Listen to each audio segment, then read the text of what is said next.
琉球国是被日本人并吞的，而且是非法并吞的。日本无权利在琉球建立县。这事实上也是国际法的规定。我有一个学生，他就是从琉球来的，那我就很习惯性的说，哎，来自于日本的同学。那个同学他就举手了，他就说：“老师，我不是日本人，我是琉球人。”所以当琉球国被重新提起来的时候，他根本没办法回答嘛，你没有资格回答嘛，不是你的，你是非法占领，应该吐回来，让人家恢复地位吧。好，观众朋友，今天持续来关心在中日的这一场争议，琉球地位现在再次的被点火，中国大陆这一回亮了史料，日本则是急着跳脚做反击。今天我们会从几个观点来做出发，包括了整个黑帮渗透的疑云，再加上军事堡垒加速，中日这一场冲突全面升温。今天的3个火线话题会请来宾来帮我们做解答。首先，中国大陆这一回拿出的是名誉琉球国王社重新打了历史战，北京对日本现在是释放主权的最后通牒警告了吗？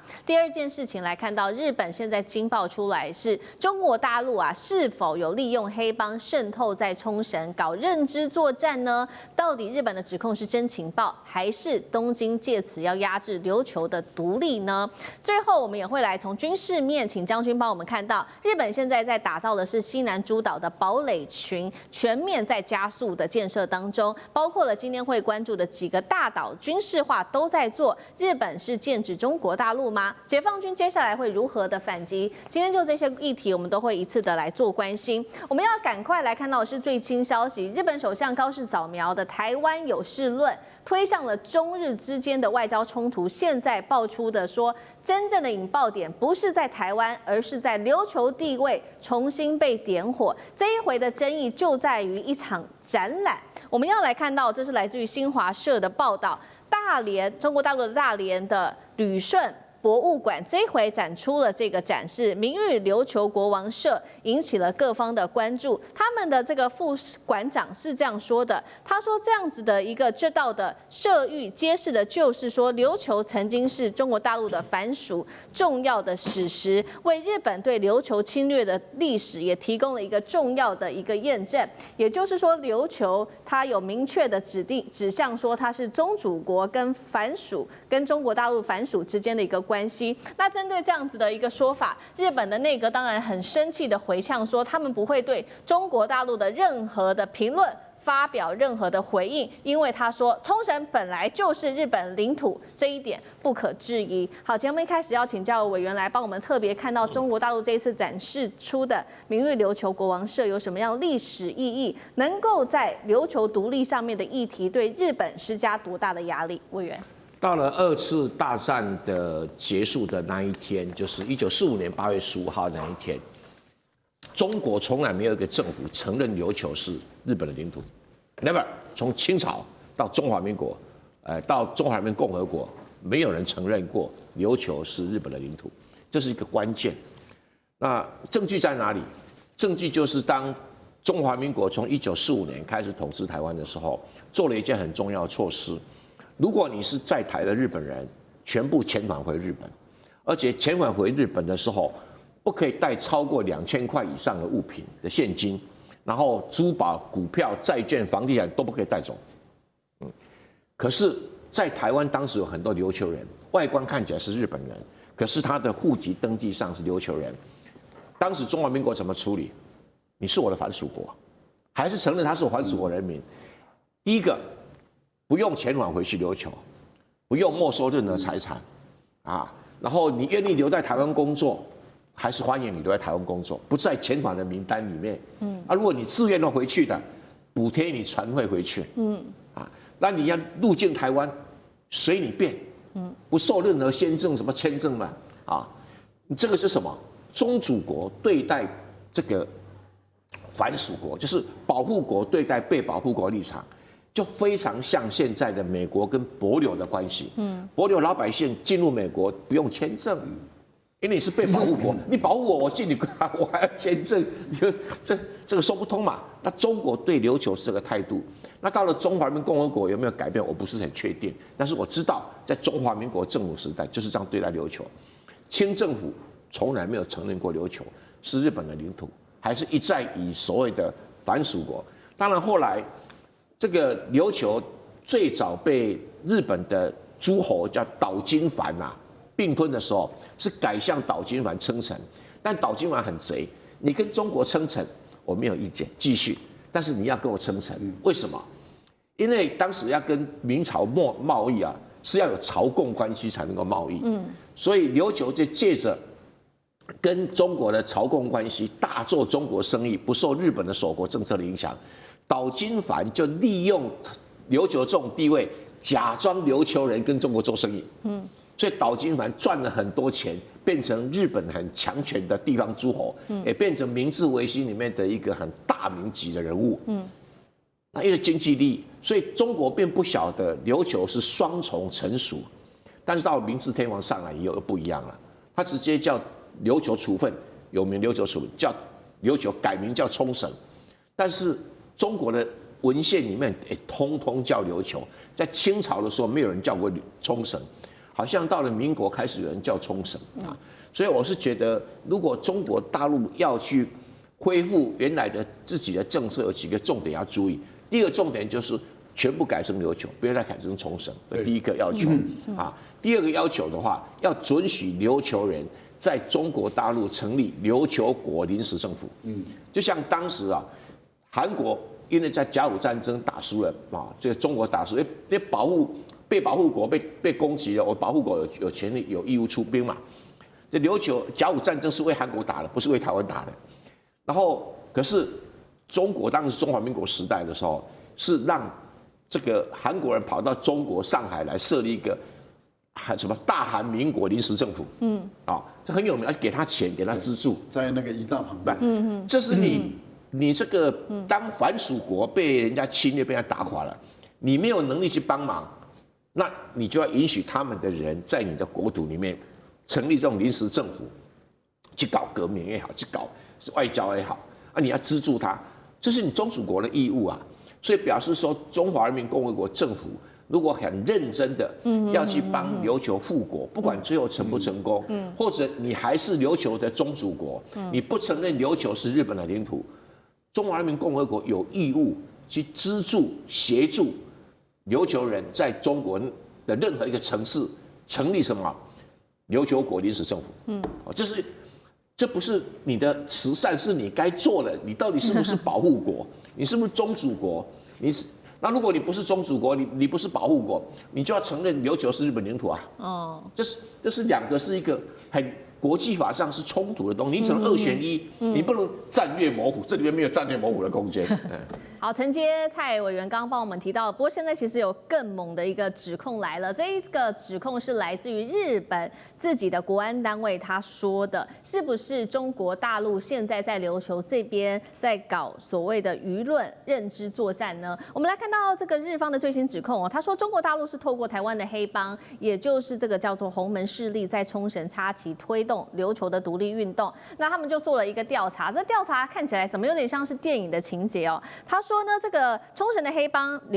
续留会干部先跑来台湾，当时呢是和台湾的竹联帮的大佬，也就是统促党的总裁张安乐碰面之后，他们后来又发现了说，其中一名这个续留会的干部竟然是洪门他们在日本组织华松山的领导人，所以他们认为说，是不是这个续留会早就已经被中国大陆吸收了？那简单来说，日本针对中国大陆的怀疑就是他怎么样运作的呢？他就是透过台湾的黑帮，然后呢以毒品的这个利益来利诱包括了整个续留会的成员，并且提供这个续留会相关的资金，让他们可以去做更多的掠夺性在冲绳当地的投资，然后呢再给他们这些假讯息去喂养当地的这个琉球的民众进行渗透跟认知作战，这是日方的说法，目的就是要破坏美日同盟在冲绳这边的部署。日本针对中国大陆的指控，这可信度到底有多高？还是他们有想要抹黑琉球的独立运动？赖老师怎么解读？这当然是抹黑抹毒嘛，因为日本的一贯手法，其实这没什么伟大跟了不起的地方。我只讲一个案例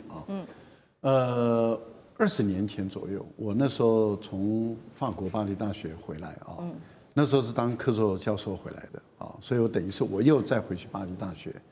也就是之前我读完博士，在台湾工作一段时间，我又回去，然后我在法国工作一段时间，我又回来。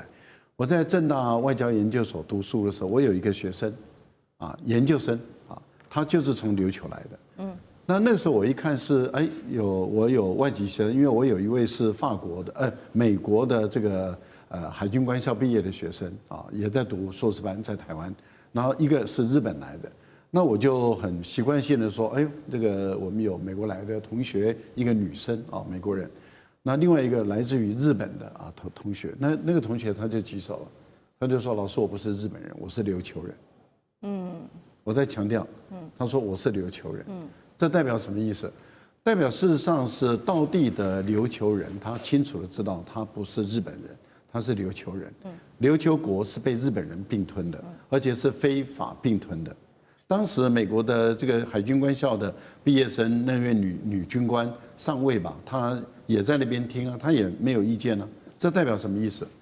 我讲这段话的意思，也就是说，事实上琉球国它一直存在。而且它是中国的藩属国。我想这次在大连展示出来的琉球国王的这个国王赐，其实就是讲明了，它就是藩属国。到满清的时候也延续的明王朝时代，这都没有问题。美国在当时也有派，就是美国独立建国之后，美国在亚洲也有派一位总领事驻守在琉球国。所以美国知道日本国是日本国，琉球国是琉球国。可是因为琉球国比较小，所以他没有派大使，他只派到总领事级，而派到日本的是大使级的。那就代表什么？美国他承认，他知道琉球是一个独立的国家，是一个王国。后来是被日本非法的并吞。好，我讲这样的一个历史史实，就是琉球是被日本非法并吞。所以在1972年，美国结束对日本的统治之后，把统治权交还给日本人的时候，琉球并没有交给日本人，琉球只是委托日本代管而已。日本无权利在琉球建立县，建立冲绳县，这事实上也是国际法的规定，日本是违法的，所以日本不拥有琉球，这是第二个。第三个，就我还记得我在学生的时候，在台湾，应该在读研究所。我在台北市的罗斯福路，靠中正纪念堂附近，那时候有一栋大楼。这栋大楼有一次我进去的时候，还看到琉球国王的办事处在那边。那而且还看到他们的旗子，我印象很深刻，所以我记到现在。这代表什么意思？这代表在我们台湾蒋介石、蒋经国时代的时候。琉球国的彝族，他的王族还在台湾。所以日本人知道嘛？日本人知道他是非法占领琉球，所以当琉球国被重新提起来的时候，他根本没办法回答嘛。他说：“我不回答这个问题，不回答，对，你没有资格回答嘛，不是你的，你是非法占领，应该吐回来，让人家恢复地位吧。”好，一方面中国大陆借由这一次重新再一次的叙述这个历史，让大家知道这个琉球的地位；另外一方面，大家也在看说，为什么现在整个冲绳成为中日的攻防重点哦？那现在指向的就是因为在这边正在加速的它的军事还有基础建设的这个建设，包括在日本在西南方向的军事基础建设正在全面的快速的提升当中。这是来自于特别我们看到央视曝光的最新的航拍。看到的说，自卫队在这个奄美大岛，还有包括了马毛岛这个地方，正在加速打造它的堡垒群。那其中我们今天要来特别也关注到画面上这个叫做黑毛岛的建设，2000公尺的军用跑道几乎已经完成了，可以供美军在这边做舰载机的起降训练，大型护卫舰的细泊设施也落成，整个基地的轮廓可以说可以慢慢的看到是成型了。到底这边的战略价值有多大？面对现在日本打造的这个所谓的堡垒群，解放军接下来会有什么样的动作？将军怎么看？第一个我先介绍所谓马毛岛。马毛岛其实就在安美这个大岛的北边哈，然后再往安美岛跟这个马毛岛跟这个日本这个鹿儿岛中间那个叫大隅海峡。合理来讲的话，大隅海峡应该都属于日本的领海，因为它如果说两边加起来绝对这个12海里之内都算领海。但是为什么将它划为公海呢？因为便于美军的军舰从这边进出，从太平洋进出到这个东海区域，所以说日本主动将这个本来应该是它的领海，它将划为公海。那现在来讲的话，我觉得美日在这个以前来讲都没有哈，最近为什么开始在马毛岛这个地方建立军事设施？第一个当然大陆解放军很明显的，他055大区经常从他自己划定的公海，就是大隅海峡从这边这个进出哈，对日本来讲的话，南边的守卫构成很大一个防守的一个压力，所以他必须要在这边建立军事基地，有效管控大隅海峡，这是他第一个。第二个目的来讲，我觉得他说改成这个训练航母舰载机起降的训练来做这个作用来讲的话，这根本就是骗人的一个说法。哦，在军事上面来讲的话，他如果说他可以利用这个鹿儿岛把这个马毛岛当做鹿儿岛的前沿基地，把马毛岛当做支援这个安美大岛的一个这个后卫的一个哨所哈，然后这个安美大岛再往前面来讲，可以支援到宫古海峡。那宫古海峡也就是大陆解放军，我们听到他的海军进出都是从宫古海峡进出。换言之哈，就是从鹿儿岛可以掩护到这个马毛岛，马毛岛可以掩护到安美大岛，安美大岛可以掩护到这个宫古海峡的作战。所以这一连串的操作下来，很明显的就是要围堵中国在这个解放军从这个第一岛链中间宫古海峡穿出。是，我想这事情如果说学军事的人，应该都可以看得出来，也都明白这个道理。可是现在来讲的话，对大陆来讲的话，他们尔后要发展海权呢。事实上以前来讲，他们是陆权哈，大概他的军事实力只限于陆上，海军的实力不强，空军的实力也不强。所以日本跟美国不把这几个岛的军事建设当作一回事，也就重点不是放在这边。但是最近他们有敢于中国，不管是海军来讲，我们想说这个军舰成军跟下饺子一样快哈，空军来讲也发展到歼20，甚至于轰6战机可以携带导弹。对日本跟美国第一岛链的防卫哈，这个压力是倍感3重。在这种状况下，他们必须要加强这几个岛的军事建设，才能够有效的这个围堵中国。可是中国来讲，也不是昔日的无下阿蒙，他现在军事实力也慢慢强大。那他已经从陆权走向海权的时代，他未来要走向海权，势必要通过宫古海峡。如果要通过宫古海峡，在这个地方你加强军事设施，我想解放军未来可能几个动作。第一个来讲的话，会这个监视对这几个岛加强军事情报的收集跟监视，掌握到你所有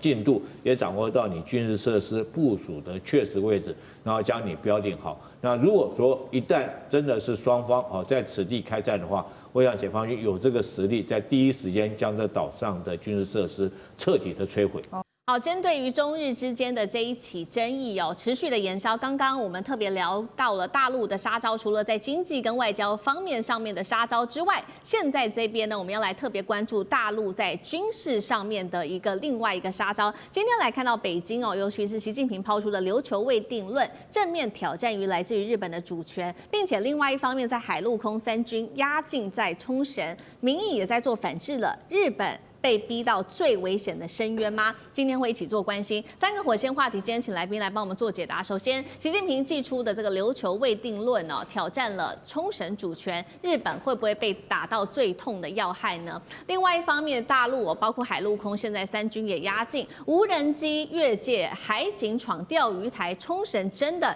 站在中国大陆火力的半径之内吗？来自于军事上面的威胁。最后是冲绳的民意其实是不愿意打这场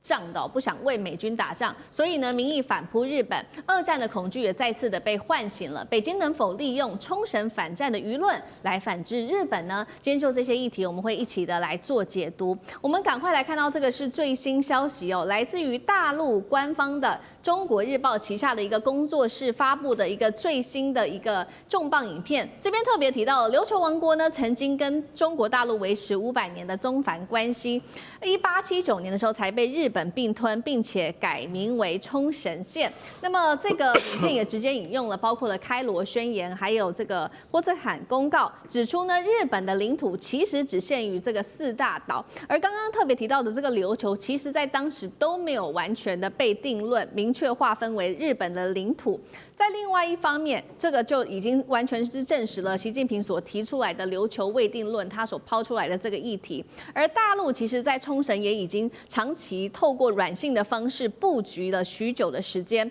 2023年，当时我们来看一下，李强曾经呢接见冲绳的知事。那么日经新闻也揭露哦，在这一段这么长的一个时间里，包括了200个境外的账号不断的煽动冲绳独立的一个内容。所以节目一开始，我们来看到大陆国家主席习近平祭出的外交杀招——琉球未定论，会被杀得日本措手不及呢？尤其这个地方特别重要，因为它是美军这个驻日美军基地的重心，也是日本介入台海必经之地哦。习近平这一招能够打中要害吗？大使怎么看？这个是当然可以打到日本要害了，因为日本事实上的话，你说1879年被日本并吞是被日本非法并吞，因为在1879年的时候，包括美国、包括日本、包括当时的中国大陆都承认琉球是一个独立王国的，那所以日本的并吞是，而且当时的是琉球人所反对的，不是自愿跟他合并的，不像他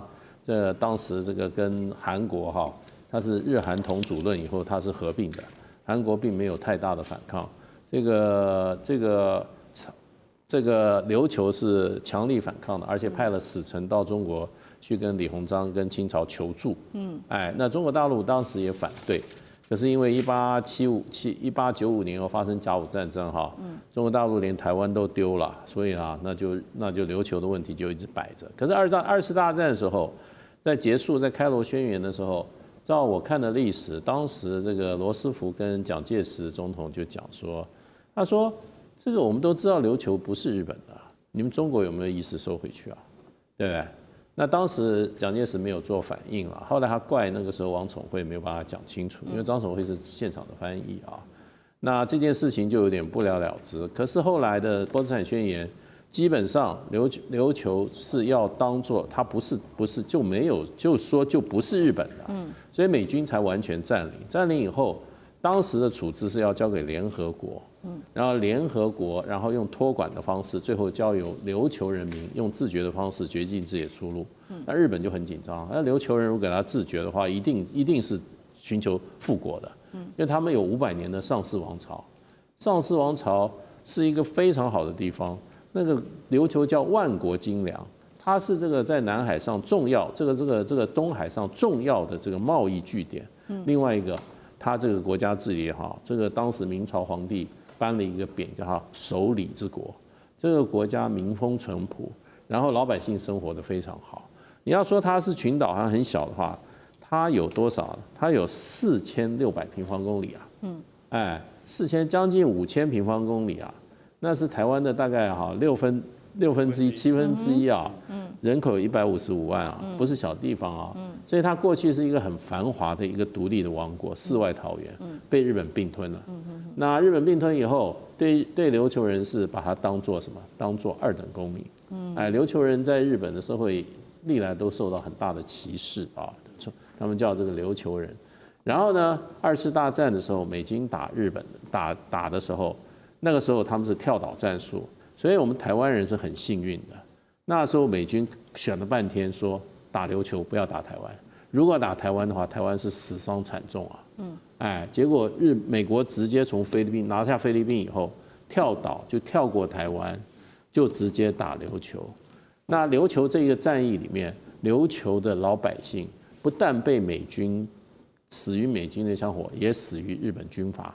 日本军阀怕他们怎么样投降，然后呢叫他们跳崖，然后呢你不从的就把你就处决。日本那个琉球人死了几乎1/3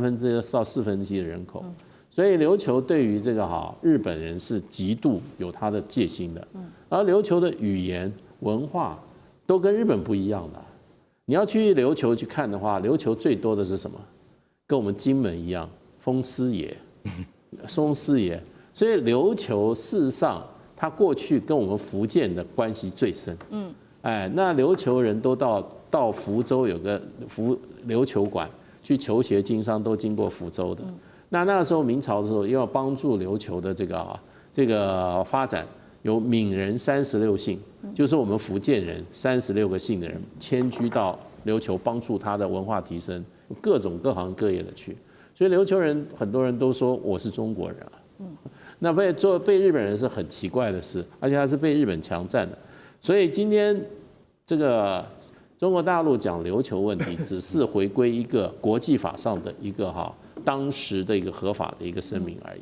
那琉球到现在有很强的复国运动，所以呢，对日本人来讲，他一直压制，他一直强迫同化，他一直移民。可是琉球人他知道他自己不是日本人，他有自己的文明、自己的这个传统历史啊。所以如果有大国愿意声援的话，我想日本这个琉球人会很增强他们争取自己的权益。他们现在就跟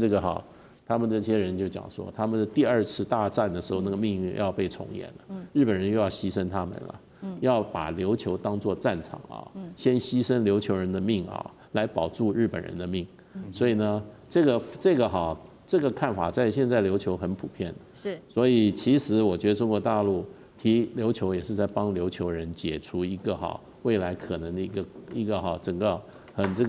很悲惨的命运。是好，刚刚大使帮我们特别看到回顾当时的历史。那琉球人有没有可能借由这个2战当时的一个伤痛顺便就是因为对于日本跟美国的不信任，中国大陆有没有可能在这个时候顺应冲绳的民意来用这个方法牵制住日本？等一下我们请上志哥会持续的帮我们做分析。那另外一方面，我们也要来看到，在刚刚习近平提到的这个琉球未定论的时候，是不是也用武力的方式要触及到，让他知道说，中国大陆是有办法可以触及到冲绳的呢？尤其现在包括了海军、空军、海警大陆是3路一起动起来，日本恐怕都是挡不住。刚刚提到了3路，我们先来看到第一个，海军方面怎么做？这是来自于大陆的海事局发布的航行警告，11月18号到25号会每天实施的是实弹的射击，那么地点就在江苏的这个连云港的一个外海。距离日本最近的离岛大概是870公里，距离九州900公里。告诉日本说，我们的导弹是打得到你们的。另外一方面，第2个则是从空军方面，大陆的无人机直接大辣辣就穿越到了与那国岛跟台湾之间的空域，日本只好被动式的派战机来做升空，但也不能多做什么。最后是海警，11月16号4艘海警船，他们呢都是有搭着这个舰炮的，轮番闯入了钓鱼台的领海，日本抗议之下，大陆也是完全无视的。这个是用这样子的方面来向日本展示说，大陆有足够的武力来支持琉球独立吗？也有哪一些是最致命性的，会对冲绳带来最大威胁的武器？干哥怎么看？中国海事局本来是发布这个在黄海的那个军演实弹射击啦，是17号到19号，结果到今天打到一半，他说不过瘾。我们决定从18号延到25号继续打，为什么？我就打给高市早苗看的嘛。老实讲一句，我继续在这边军演，距离你们不到1000公里，你们的 P1 侦察机一定会看得到，而且拼命收集数据，没关系，就让你们收集。它的 P1 海上巡逻机是当今世界上最先进的海上巡逻机，所以说我就让你收集嘛，对不对？看看你觉得我们在这件事情上面的态度是什么？好，这是军方实弹射击，因为是实弹所以海事局为什么要发布就所有的船只都要回避不然的话，你要是不小心被我们的军演给打中的话，那就很麻烦了。这也同时警告的外国船只，所以日本距离这么近，当然是直接警告嘛。那中国的无人机无侦7跟无侦10这些飞机都很像美国的全球鹰长程无人机。长程无人机它可以在天上滞空超过30个小时，它竟然飞越了与那国岛跟台湾之间的领空，距离与那国岛很近。与那国岛的雷达已经抓到它了。那抓到它代表说什么？代表我今天不是用歼16来对你示威，我是用无人机，下一步我就会用歼16。下一步要是我飞越与那国岛附近上空的话，那就是直接警告，而不是挑衅的。那所以就是我今天派无人机去，你看到无人机你会觉得威胁很大，那下次威胁更大。所以另外第三方面还有就是大家不太会注意到的，中国海警派了4艘具有舰炮的海警船啊，其实那根本就是军舰呐，好不好？那就是以前退下来的056，把它改装成那个海上巡逻舰啊，它是带着舰炮的。通常来讲，一般的海上自卫队是不会带舰炮的，除非你就是说有重大的事故才会带着舰炮。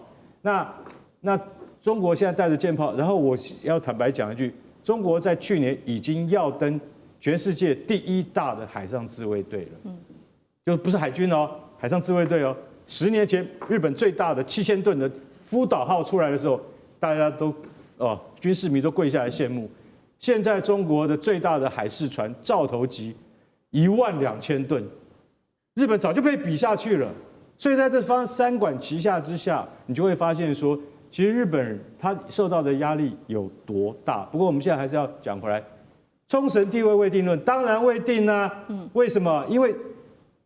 冲绳在1945年冲绳战役叫做阿号作战。阿号作战的时候，那个就是他就逼所有的人民，你们就美军攻上来的时候，你们只有一条路，从悬崖上跳下去。刚刚大使讲的，从跳下去，不然，男人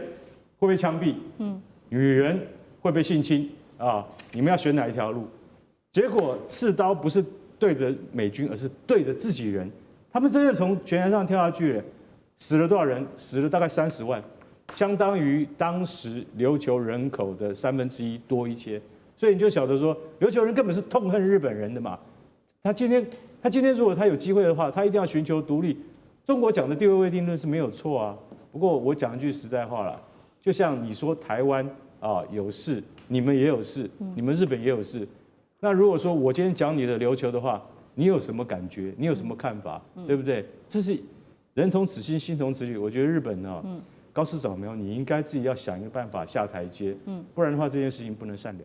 对，确实哦，所以现在琉球的内部充满了氛围，就是他们琉球人其实也不想要成为不管是日本或者是美国的炮灰哦。所以冲绳的民间团体最新发声，他们说台海有事，那么冲绳必定遭卷入。他们也痛批美国只会把冲绳当作前线，不会真的保护冲绳的人民。那同时间呢，大陆的官方的解放军报也特别在这个时间发文，他说只要日本介入台海，日本全国你都会有战争的风险。中国大陆能够靠着这个冲绳的民意的一个支持来牵制日本政府吗？上次哥怎么看？我们首先讲冲绳，其实在每年的11月初的时候，可是中国味非常非常浓的，因为他们固定在冲绳的时候会有这个首里城复兴祭。那这就是一个祭典，那么游街的一个祭典是什么呢？就是模仿在当时时候冲绳王国的国王王妃受中国册封的时候，当时游街，所以这个是在整个在冲绳岛每年的11月初的时候，连续好几天跟我们在京都看到那个时代祭平安时期的部分是完全不一样的，就中国味十足。所以这种文化的根源的牵扯性我们不只是现在在论斤计价这些，包括美军军事的这些现实性。那但是我们必须得说，今年2025年1月的时候呢，冲绳选出的新的知事叫做花城大辅，他当然是自民党跟公民党合推的，打败原有的我们现在看到这个玉城丹尼。要知道真的前几年冲绳的前知玉城丹尼真是红遍中日台。什么意思呢？2024年的时候，当时这个赖清德刚选上的时候，总统刚选上，他邀请全日本所有的知事来，唯独不邀请冲绳这个知识，因为这玉城丹尼爱中国、爱福建到难以想象的地步，没事就跑去福建。所以为什么说李强接见？要知道，通常来讲，冲绳知识作为日本的一个县作为一个区域的部分的知识，你见不到像李强这样等级的人。就是玉城丹尼他拥抱福建而且一直视为说，刚刚我们讲文化的这个根源性、历史的根源性，所以可以说这几年当中，冲绳整个对于中国的连结是玉城丹尼这位前知识一手推动的，而且非常非常强烈。福建那边我去福州的时候，就好多跟玉城丹尼有关的，跟冲绳新建了很多新的这种合作的项目当然，我们现在其实看到，其实对于整个在琉球来说，当然最大的反对就是美军基地了。我觉得美军这件事情有一个数字是，从美军基地建完到现在，在美军在冲绳犯的刑事案是数千件，将近7000多件。这里头包括强奸案啊，各式各样的抢劫，而这些的案件当中，95%以上基本上都是美国他们自己处理，并没有在日本或冲绳当地的法令来处理。所以为什么大家不能特别很难想象说冲绳为什么这么恨？其中也包括他们自己的年轻女孩子等等受到欺负，各位几千件哦，数千件。所以我们来讲现实性，不要说噪音啊、安全这些事情，现实性跟历史性拉扯，到目前为止在冲绳依然是非常严重。我们看到短视频很多年轻的冲绳姑娘都说我不是日本人，我是冲绳人哈，非常非常多，网络上我们都可以看得到。所以这样子深刻情怀可不是老一辈哦，年轻一辈也都是。所以这种拉扯，我认为对于冲绳自己本身还是有个长期的这个晃动跟不安定的影响。好，观众朋友，今天节目一开始，我们持续来关心在中日的这一场政治上面的争议。中国这一回揭穿了高市他的旧金山合约的阴谋，另一方面也重击在中国的反制方面，重击的日本的房市，会不会造成接下来的经济大崩盘？我们都一起来做关注。日本方面做了反制，是停工光刻交给大陆，反而自己受到重创吗？今天就这些议题，我们会一起的来做关心。开场的3个火线话题，今天请来宾帮我们做解答。首先来看到第一个，高市早苗他抛出的旧金山合约是挑动了台湾的主权问题，北京这一回怒火直烧哦。那么日本是否正踩向中日冲突的一条红线呢？中日外交的战火是否可能往军事误判的方向逐渐的靠近？这是第一个问题。第二个问题，我们持续来关心，在中国大陆制裁日本方面，除了削减航班，恐怕现在还会撤资，包括了日本房市有2成都是来自于外资，而这当中的9成更是来自于大陆。只要北京轻轻一推抛售房地产，日本经济会不会瞬间断层？这是第二个问题，我们今天会做回答。最后来看到日本的反制是停工光刻胶，企图要卡死大陆的半导体产业。但是当然了，中国早就已经做到的是在这方面做自主化，日本会不会自己被反杀呢？今天就这些议题，我们会一起的来做关心。好，我们来看到这一场中日之间的紧张局势持续的延烧，现在往今天会来关心的3个方面：外交、经济、科技层面3个层级来做关注，因为都正在受到严重的冲击当中。高市早苗他抛出了一句：日本无权认定台湾的地位，看似确实好像是降温的，但是实则被解读是不是在做挑衅呢？因为他援引的其实是旧金山的合约。旧金山合约论证的事情是日本已经放弃台湾，但是没有说把台湾给谁，等于再度的挑战了台湾地位的未定论。有人说他就是在偷渡台湾地位的未定论。那确实还被解读到的事情，就是日本有关于他的3份的核心文件，不管是在开罗宣言，或者是在波茨坦公告，甚至在1945年当时日本降服文书，都特别去写到的是清楚指向台湾是归还中国的。因此我们看到这一回哦，这个高市等于都是否认的。那北京呢？因此，火速的要求包括了《人民日报》也痛批高市说：“日本回来了吗？”那么代表军国主义也回来了吗？要求这个高市他收回自己的言论。现在我们来看到最新呢，是来自于大陆学者是这样说的：他的日本的盟友也都选择沉默不表态，这代表他们也都不挺高市的这一番危险的言论，甚至是在网络上面，现在微博热骚的这一件事情是日本的国宝歌手，他是加藤登纪子，他直接要求高市撤回他的言论，否则恐怕让日本成为被接下来攻击的一个目标。节目一开始要特别请教大使怎么看的高市援引的这个旧金山合约，为何让大陆更加的愤怒？旧金山跟波茨坦它的本质上到底有多大的差异？大使怎么看？因为波茨坦啊，事实上是在那时候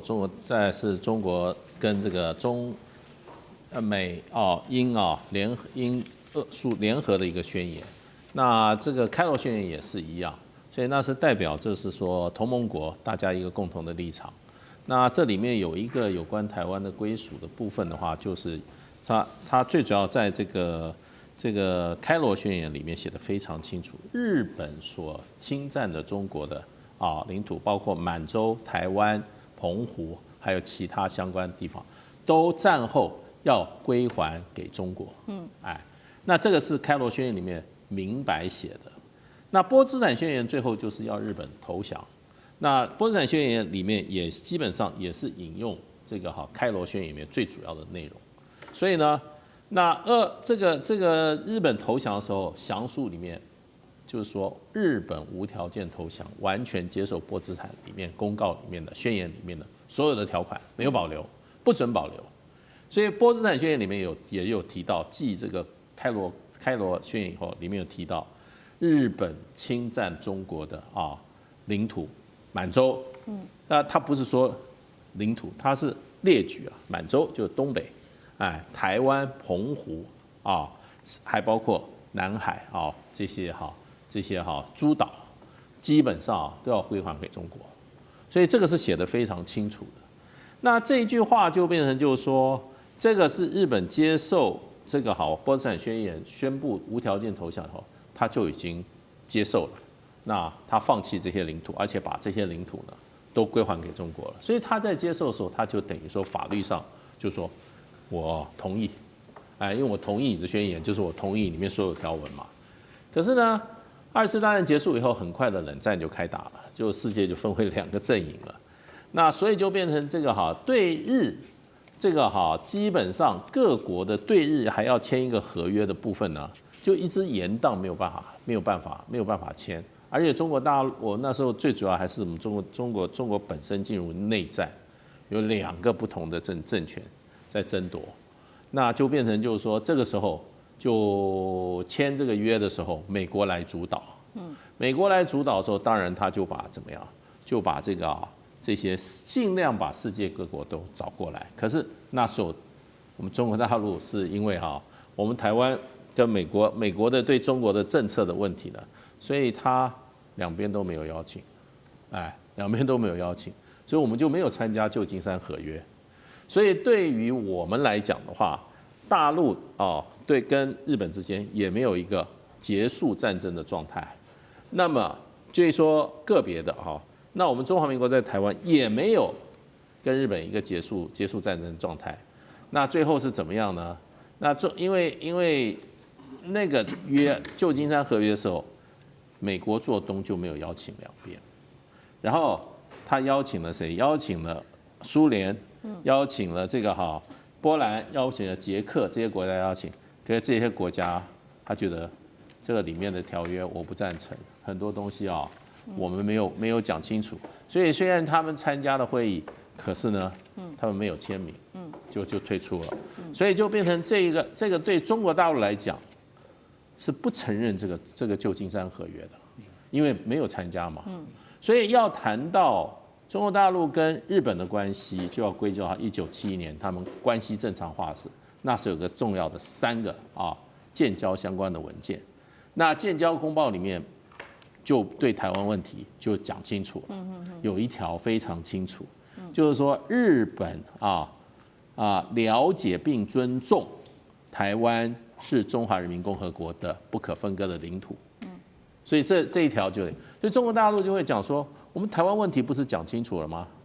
对不对？所以你要援引，就是说有关台湾的部分，你要援引中日建交的这个文书里面这样子规定，你又会援引一个旧金山合约，我当时根本就没有参加的一个合约。那在那个时候是没有错，日本在这里面他只是规定他自己说，日本放弃这个侵占中国的满洲、这个台湾、澎湖还有一系列土地的放弃这些地方的主权。那接下来没讲，因为那个时候是看美国人了，所以没有讲。那个是日本他只做，他没有说这个属于谁，因为那时候两边是属于对立的方面。日本有一派人可能是主张，等两岸的问题解决以后，他跟那个统一的政府或者他看这个时候在统一的中国，他再来决定这个事情。当然这个东西要去查他们当初的立场，为什么他没有，而且所以对中国大陆来讲，他1971年跟日本谈建交的时候，最重要一点就是在台湾的地位，他就要日本承认、了解并尊重台湾是属于中华人民共和国的。那个时候日本也白纸黑字也签了，所以他现在等于到了这个高市长，他又不提这个中日合约的部分，所以中华人民共和国跟日本的这个合约，这个共同建交公报里面提到这一点的部分，所以大陆就认为你是隐藏、曲解、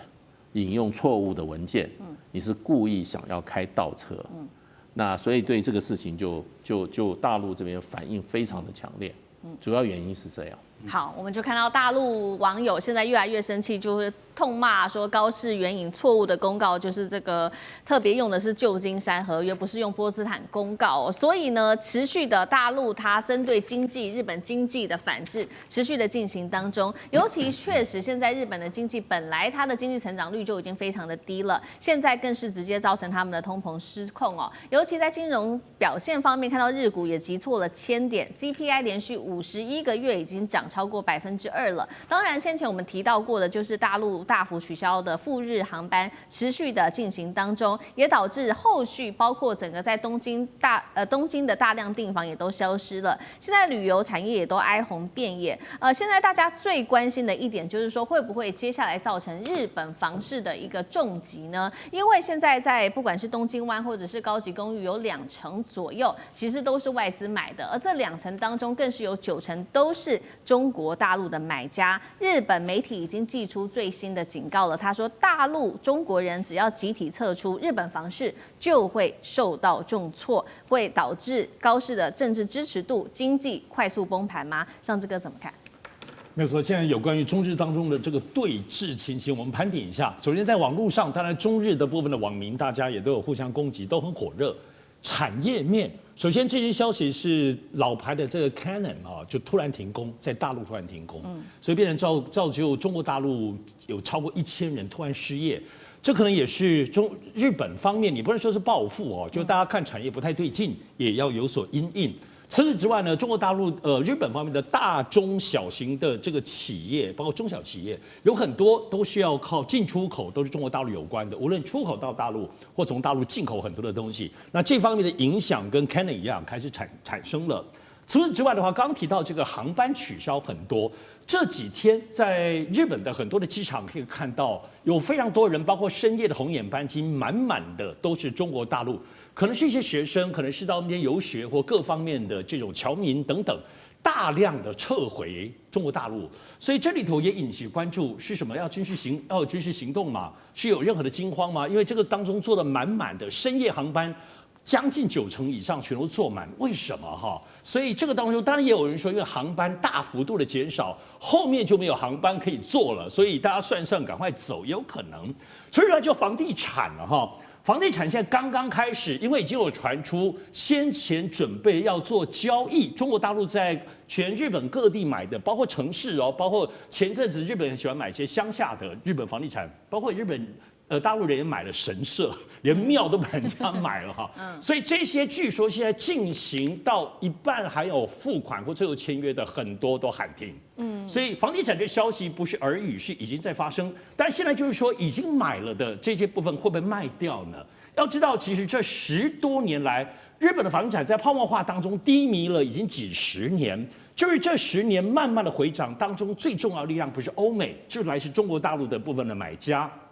而房地产是一个国家日本最重要经济的核心之一。日本这些年的经济带动，其实房地产活络起来也是很重要的原因。所以一旦房地产受到影响，